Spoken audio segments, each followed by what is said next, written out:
Բարև ձեզ, հարգելի բաժանորդներ և ալիքի հյուրեր։ Ես ցուցադրեմ աշնան ծաղկափոշու իմ պահեստը օգոստոս մինչև սեպտեմբերի կեսերը ծաղիկը վրեն աշնան ձվադրման համար ծաղկափոշին մեր մեղվանոցին շատ մոտ է, տանը կպած։ Հիմա անցնենք բնության երկրորդ հրաշքին, մեղուներին։ Ասեմ, որ մեր նախորդ տեսանյութը նվիրված էր երկմայրանի պահվածքի դեպքում մայրերի հեռացմանը և առաջի հարկից և երկրորդ հարկից։ Առաջի հարկը մենք ավելի ուշ ենք հեռացնում, երկրորդ հարկը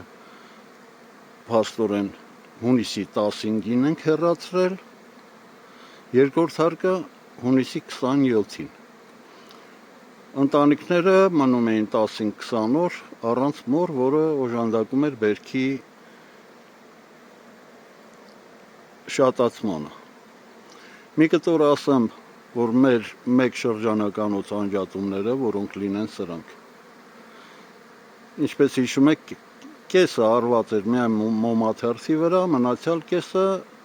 հիմնական ընտանիքից բերված փակ ելքի վրայի որսձվի վրա։ Մի կտոր ես ցուցադրեմ ընտանիքներից, որի վրա քար է դրված, դրանք մեր նախորդ տարվա մեկ շրջանականոց անջատումներն են, որոնք հասել են 3 հարկի, 2 հարկի ունենք քարերով։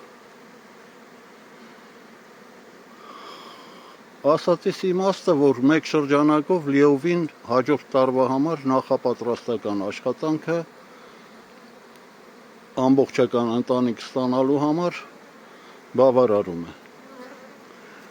Ես մեկ վերապահում անեմ, երևի ճիշտ կլինի առաջի հարկի մայրերը չհեռացնել, հեռացնել միայն երկրորդ հարկի մայրերը։ Դա արդեն դուք կիմանաք, ոնց կորոշեք, ի վերջո հնուց ասվել է, իմացության չափանիշը պրակտիկան է։ Այս տարվա ուժեղ բերքի տարիներ, թե ինչեր, իմ մոտ մի քիչ լավ չստացվեց, ձակ տվող ընտանիքներ ունեցա, որը չպետք է լիներ։ Հիմա անցնենք մեր գլխավոր թեմային։ Ես կցուցադրեմ մեր 3 հիմնական ընտանիքները, ցույց կտամ նաև 2 օժանդակը, որ ձեր մոտ այն տպավորությունը չլինի, որ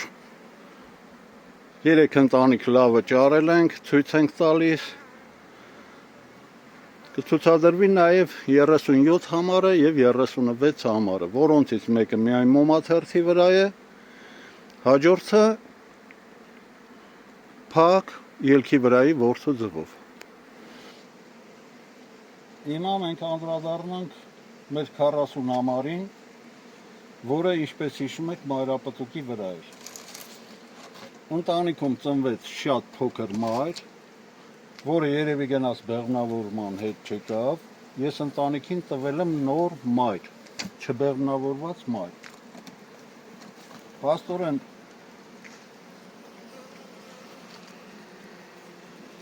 5-6 օրվա մոր ներկայությունը օժանդակել է, որպեսզի կառուցեն մոմաթերթը։ Մոտավորապես այս վիճակի։ Մենք նախորդ տեսանյութում ասեցինք, որ նույնիսկ չբեղմնավորված մոր առկայության պայմաններում մոմաթերթը կառուցվում է։ Մայրը կընդունվի երևի այս գիշեր, քիչ առաջ եմ տվել։ Եվ Աստծո հաջողությամբ սա կարող է հասնել մնացած ընտանիքներին։ Մեր երկրորդ ընտանիքը, որը չբեղմնավորված մայրով էր, մեղվամայրով էր։ Կառուցվել են բոլոր մոմաթերթերը եւ մայրը սկսել է ձվարկել։ Ես կցուցադրեմ մոտավորապես այս տեսքի ձվարկումը երևի տեսանյութում չի երևա, բայց այս մի շրջանակը լիովին ձվարկած է։ Լիովին չէ, մեծ մասամբ ձվարկած է։ Սա մեր երկրորդ ընտանիքը, հիմա անցնենք մեր գերազանցիկին։ Ասեմ նաև, որ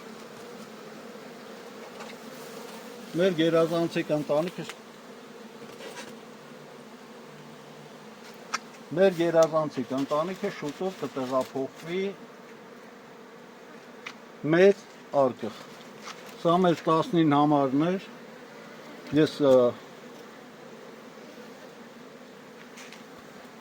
կփոխեմ սա, որպեսզի տեսանյութում նաև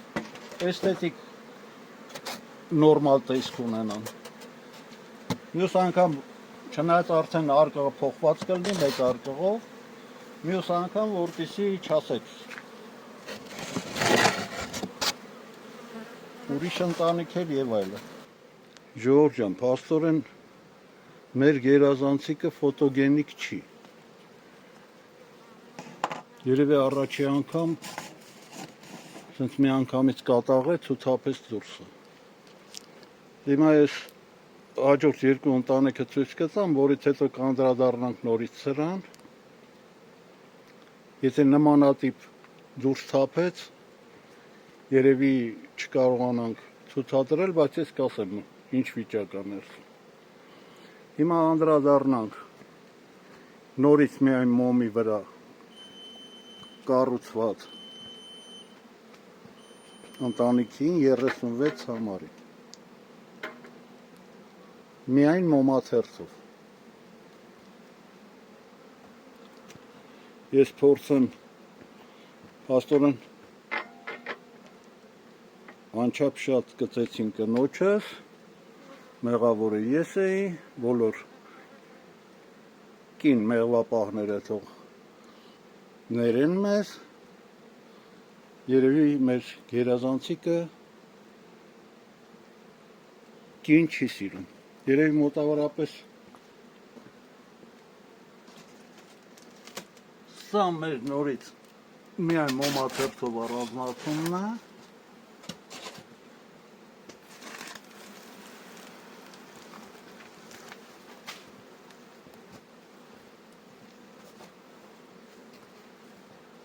ամեն դեպքում սա ավելի հանգիստ կլինի, եթե նորից բարձրացավ, ես չգիտեմ ինչ շարունակություն պետք է անի։ Կառուցել է 3 մոմաթերթներն էլ եւ ձվարկած է։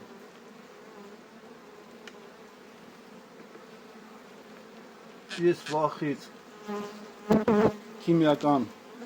խիմզաշիտան հակա, որովհետեւ այլ երկ չկար, երևի սուտ չասան, մոմաթերթը կառուցված եւ ձվարկած։ Հիշեցնեմ, որ սա հունիսի 15-ի առանձնացումներից է։ Այսօր հունիսի 14-ն է, այսինքն մոտ 1 ամիս։ Բնության օժանդակությամբ, կլիմայի օժանդակությամբ երևի բոլոր ընտանիքները կտեղափոխվեն մեծ արկղ։ Հիմա ես ցույց կտամ նաև հունիսի 27-ից առանձնացում մեկ շրջանակ փակ որսաձվով։ Ես մի քիչ, քանի որ անցած տեսանյութի ժամանակ երկու անգամ ներողություն եմ խնդրել, այս անգամ ներողություն չեմ խնդրի։ Շատ դժվար է շտատիվի վրա տեղափոխել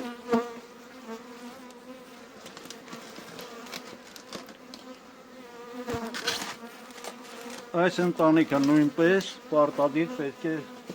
եթե ոչ այսօր, վաղը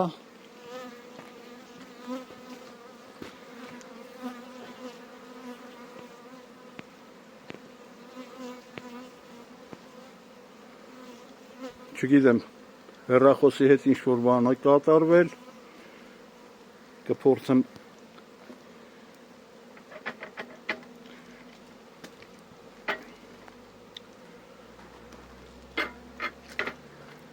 ես ուղղեմ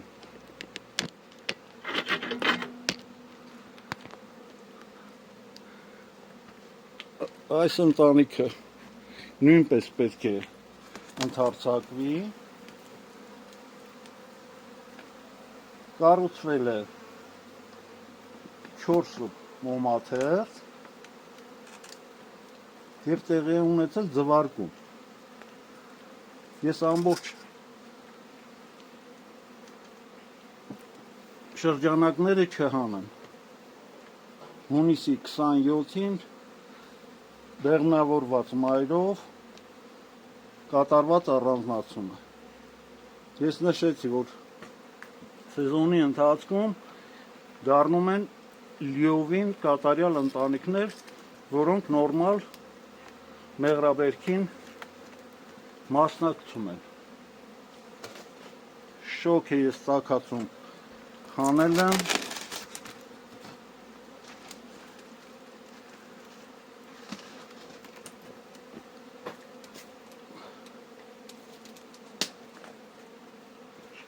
հիմա փորձենք մեր գերազանցիկին մոտենալ, եթե նույն ձևի փորձի դուրս թափել, ինձ ներող կլնեք, ես տեսանյութը կընդհատեմ։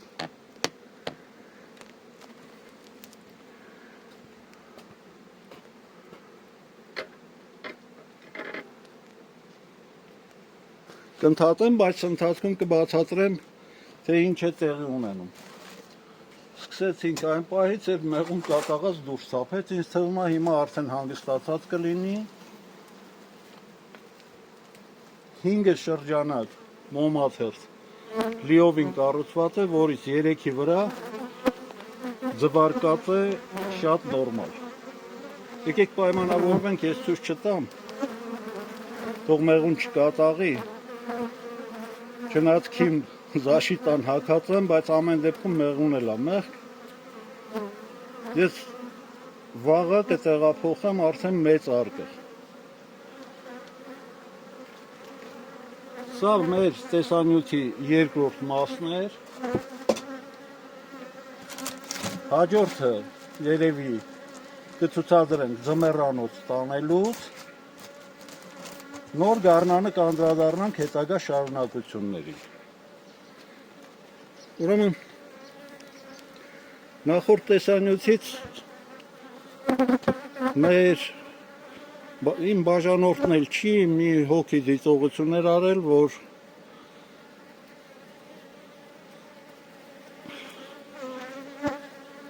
մոմաթերթը առանց մոր հնարավոր է նաև կառուցել,